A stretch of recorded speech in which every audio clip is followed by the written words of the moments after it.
అన్నయ్యతో ఇంత క్లోజ్ కదా మీరు, మీ ఇద్దరి మధ్య ఎప్పుడు ఒక పోటీతత్వం, ఒక హెల్దీ కాంపిటీషన్ అయినా వస్తుందా? అంటే గమ్మత్ ఏంటంటే నేను ఒక 33 ఏళ్ళగా యాక్ట్ చేస్తున్నాను, అన్నయ్య 34 ఏళ్ళగా యాక్ట్ చేస్తున్నాడు. మీ ఇద్దరం కలిసి ఇప్పటిదాకా యాక్ట్ చేయలేదు. ఇప్పుడు ఒకదానిలో యాక్ట్ చేశారు కదా, లేదా? లేదు, చేయలేదు అస్సలు చేయలేదు. అదే చెప్తున్నా కదా, ఎవరికి ఎందుకు తట్టలేదో తెలియదు.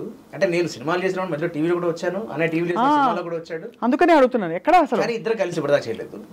కాకపోతే ఎస్ వి డిస్కస్ అలాట్, ఖచ్చితంగా రిగార్డింగ్. అంటే నేను యూజువల్లీ టీవీ తక్కువ చూడడం, కాకపోతే అన్న ఏం చేస్తాడంటే చెప్తాడు, రే ఇవాళ ఈ ఎపిసోడ్ చూడరా బాగుంటుంది, మంచి సీన్ వచ్చింది అని చెప్పి. అలాగే నావేమైనా ఉన్నప్పుడు ఏదైనా షోకి వెళ్ళినప్పుడు ఏమైనా చేసినప్పుడు అన్నయ్య చూడరా ఒకసారి ఎలా ఉంది చెప్పు అని చెప్పి వీ కీప్ డిస్కసింగ్. బాగుంది, ఇది బాగాలేదు, ఇది చిరంజీవి గారు ఎందుకు చేసావు నువ్వు అంటే ఆయన ఇన్ఫ్లుయెన్స్ కొంచెం ఉంటుంది. అవును, చాలా మందికి ఉంటుంది. అంటే మా జనరేషన్ వాళ్ళందరికీ కూడా ఆయన చూస్తూ పెరిగిన వాళ్ళకి తెలియకుండా ఎక్కడో డ్యాన్స్ చేస్తున్నప్పుడు, డైలాగ్ చెప్తున్నప్పుడు తెలియకుండా చిన్న ఆ బాడీ లాంగ్వేజ్ వచ్చేస్తుంటాయి. అవును, అరే ఎందుకురా మళ్ళీ చిరంజీవి గారిని తిప్పుతున్నాం మళ్ళీ అని మేము అనుకుంటూ ఉంటాం. అలాగే భావన నిర్మమాటగా చెప్పుకుంటాం. That's always there. So that bonding is always continuing కదా. అన్నయ్య ఇంత మేజర్ రోల్ ప్లే చేశారు మీ లైఫ్లో. అన్నయ్య ఒక ఇంటర్వ్యూలో చెప్పగానే, అఫ్కోర్స్ నాకు కౌశిక్ బాగా అంటే more than anything is like మా ఇంట్లో పిల్లాడిలాగా ఆల్మోస్ట్ ఇది. బట్ అయినా కూడా ఆ ఒక ఇంటర్వ్యూలో నేను చూసి సర్ప్రైజ్ అయింది, అన్నయ్య వెంట జైల్. అప్పుడు మీరు చాలా కూలిపోయి ఉంటారు కదా, అన్నయ్య చెప్పారు ఇది మొత్తం. తను బాగా కొట్టుకుపోయి ఉంటారు కదా, మీరు కుమిలిపోయి ఉంటారు చాలా. ఎందుకంటే మాకు అసలు ఎప్పుడు తెలియాలంటే అదే మనకు అసలు. అంటే నా దృష్టిలో ఏంటంటే అన్నయ్య ఇస్ వెరీ భోళా. అన్నయ్య బయటికి అంత హడావిడిగా ఇదిగా కనిపిస్తారు, కానీ లోపల చాలా అమ్మాయికుడు. నా దృష్టిలో అంటే మా కోర్ తెలుసు కాబట్టి ఎక్కువ ఆలోచించాడు. ఆ టక్కన టైం రియాక్ట్ అయిపోయేది రాయి వేస్తాడు.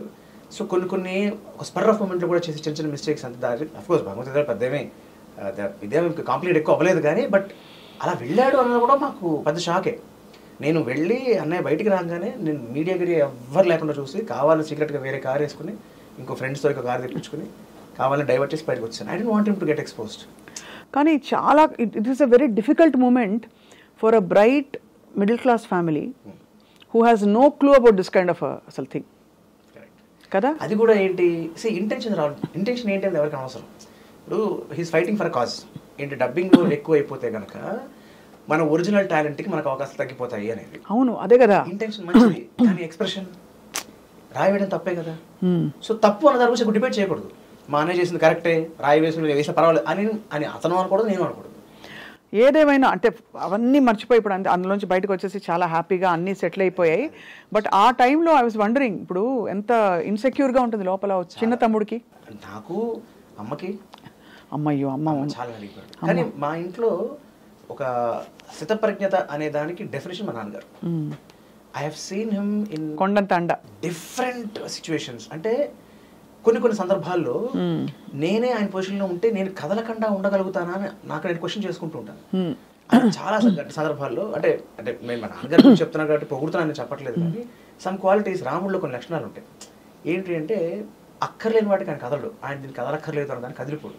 ఇప్పుడు తెల్లారితే రాజ్యం, రాత్రి వచ్చి తండ్రి వచ్చి పట్టాభిషేకం గురించి చెప్పాడు, తెల్లారితే మళ్ళీ పిలిచి నీకు రాజ్యం లేదు అన్నాడు. ఆయనే కదిలిపోలా. చెప్పిన తండ్రి కదిలిపోయాడు, మిగతా రాజ్యం ప్రజలు కదిలిపోయారు, ఆయన కదిలిపోలా. సో ఆయన ఏమనుకున్నాడు, ఒకటే నా కోటి మా తమ్ముడు కోటి ఉంటే నా రాజ్యం ఒకటి అని తీసుకోగలిగాడు. అంటే ప్రతి విషయంలోనూ ఒక పాజిటివ్ సైడ్ ఉంటుంది. అవును, అది ఆలోచించగలిగితే నెగిటివ్ వైపు మనం ఎక్కువ వెళ్ళాం. కరెక్ట్ అన్న అంశాన్ని నేను మా నాన్నగారి దగ్గర చాలా చూశాను, చాలా నేర్చుకున్నాను. అందుకనే అంటే నాలో కాస్త కూస్త మంచిగా అనిపిస్తున్నాయంటే ఇట్స్ రిఫ్లెక్షన్ ఆఫ్ దేర్స్. చాలా ఐ మీన్ చాలా very very beautiful family Aditya మీరు, నిజంగా నేను చూశాను. మీ పెళ్ళిళ్ళు అయింది? నాది 10వ పెళ్లి చూపులు ఓకే పెళ్ళింది నాది. 9 మందిని మీరు, నేను 9 మంది తిరస్కరించబడ్డారు. ఓ మీరు పడ్డారా? పడ్డారు, నేను పడ్డారు. మధ్యలో 1-2 నేను కూడా వద్దనుకున్నాను. ఆ 1-2 కూడా ఎందుకంటే మరీ ఏజ్ గ్యాప్ ఎక్కువ ఉందన్న కారణం ఒకటి, లేకపోతే సినిమా వాడు కదా అనే ఉత్సాహం చూపించిన వాళ్ళ దగ్గర ఒకటి. సో అందులో దగ్గర ఒక 5-6 వరకు ఏంటి అంటే మీరు మళ్ళీ మర్డర్ చేస్తారా, మళ్ళీ రేప్ చేస్తారా, అలాంటి మళ్ళీ సినిమాలు చేస్తారా అని అడిగారు నన్ను. మళ్ళీ సినిమాలా అంటే నేను ఏం తప్పు చేశాను, సినిమాలు చేసి చాలా నేర్చుకున్నాను, నాకు చాలా తెలిసింది, నాకు బోల్డంత ఐడెంటిటీ వచ్చింది, బోల్డంత డబ్బు వచ్చింది, బోల్డంత జ్ఞానం వచ్చింది. బట్ నేను చెప్పాక నాకు సినిమాలు అంటే చాలా ఇష్టం, ఆ వ్యవస్థ అంటే చాలా ఇష్టం. అలాంటి దాన్ని నాకు తప్పు పడితే నేను పెద్ద దాన్ని నేను రిలయన్స్ని వదులుకుని అంబానీ గారినే నో అని చెప్పేసి వచ్చేసిన వ్యక్తి మీరు. అంబానీ గారు అదే అంటే అదేలే ఆ డ్రామాటిక్ ఎఫెక్ట్ కోసం చెప్తా అబ్బా మనం.